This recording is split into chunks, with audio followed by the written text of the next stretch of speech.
overall, this is, it's a format that's both familiar and updated.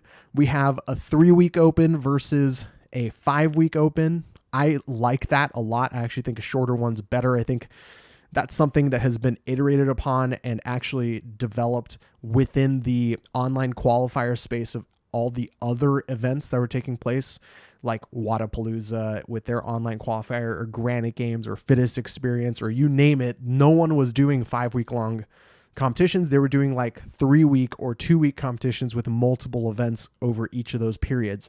And I think the Open can definitely take some cues from there. I think the idea of doing the Open, which might be 3 events, 4 events, whatever, but is really, really accessible. So think like not even as technical or challenging as the Open has been, would be my guess. My guess is that the Open is going to be simplified even further so that it's even more accessible to more and more people, and that the Open that we are really familiar with a bunch of like muscle ups and super heavy barbells and, more technical skills and, those time gated things that require you to be very, very fit in order to earn a heavier barbell or whatever. I suspect that's going to be saved more for this like online quarterfinal competition, because that sounds like that's going to be the qualifying step towards these semifinals. And that's going to be the more aggressive, very, very, meant to separate everybody who's competing in that to like these really clear levels of, okay, you're going to be in the semifinal spots and you're actually going to be competing for a spot at the CrossFit Games in person, or you're just not quite there yet. And it's that type of workout that I think we're going to see there. So a slightly simpler, more accessible version of the Open, think like Open minus, like a little bit Open minus. And I think another thing to read into there is that the workouts are going to be designed to be done either at home or in the gym. So they're going to have to be really broad and really accessible. It's very unlikely you're going to see like an assault bike show up in that first 3-week Open, because how do you guarantee that everyone has access to an assault bike? And so that's why I think that quarterfinal, that online quarterfinal, is going to be kind of like Open plus. It's going to be the Open workouts that we know and are familiar with maybe those little twists that we saw in stage 1 of the 2020 CrossFit Games. Not quite that heavy or extreme or challenging, but that's sort of like, all right, you might have to test your 1 rep max bar hang or something, Anyway, then going into the age group online qualifier, the teams have their own online qualifier. I love that the teams are doing their own separate qualifier. It means that they can be programmed for specifically. It also means that they're not sort of like gumming up the machinery when it comes to the logistics of the leaderboard for the individual competition. You just seems to be that you have to declare your team very early on, if not during the first Open, then between the first Open and the qualifying quarterfinals, right? The semifinals, that's something that's super familiar. We all know it. We all love it at this point. Regionals were boring because everyone was doing the same workouts over and over again. So it was kind of exciting to see what was going on. But generally, by the 14th time that you watched people run a 5K on an air bike, or I'm sorry, an air assault runner, yeah, it was just not it. And so I would say that having a little bit of cohesion across those semifinal events of what types of programming they're going to have, but still allow those events to do their thing, since it's CrossFit partner events and not owned by CrossFit, I very, very much doubt, like I would be shocked if they forced those events to have the same programming across the board.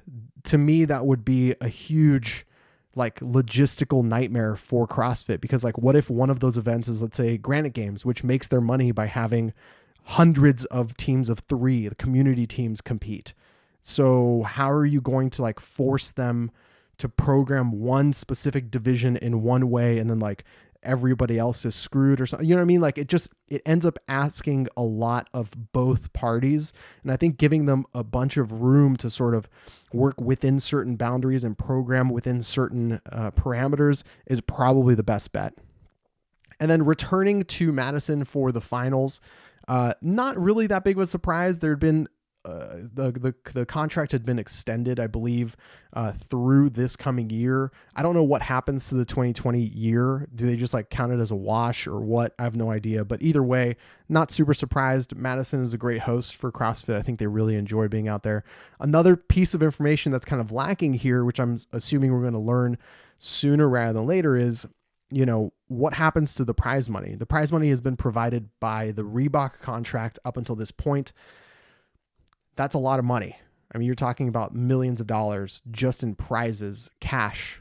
So is there a new title sponsor for the CrossFit Games? What's going to happen to the prize pool? How's that going to be adjusted? Does it go down? Does it go up? Is there a new player in the space? How do we watch any of this, right? That's another question that needs to be asked. Is it going to be CBS and Facebook and YouTube and Twitch the way it was for the CrossFit Games? Is there going to be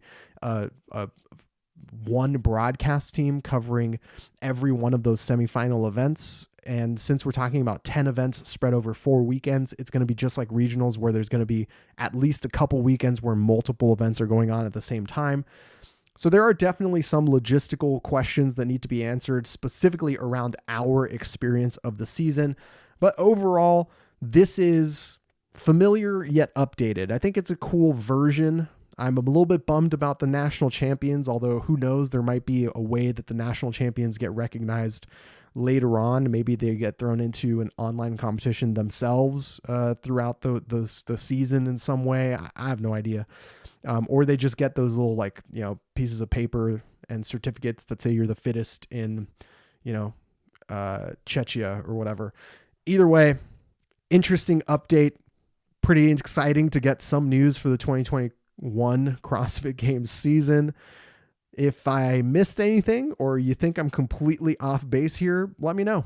Tell me what's going on, and leave a comment to be just as clear as possible. Like, hey, Armen, you're completely dropping the ball with X, Y, and Z. Or, hey, did you think of this? Probably not. Probably. I don't know. We'll find out. Let's have a conversation. Thank you so much, everybody. I'll see you very, very soon. Take care. Folks, thank you so much for hanging out. I hope you guys enjoyed that clip. If you want to see even more clippy goodness, hit one of the links on the screen right now. And if you want to see the video that clip just originated from, link is in the description below. Hope you guys check some more stuff out while you're here. Enjoy. I will see you very, very soon. Take care.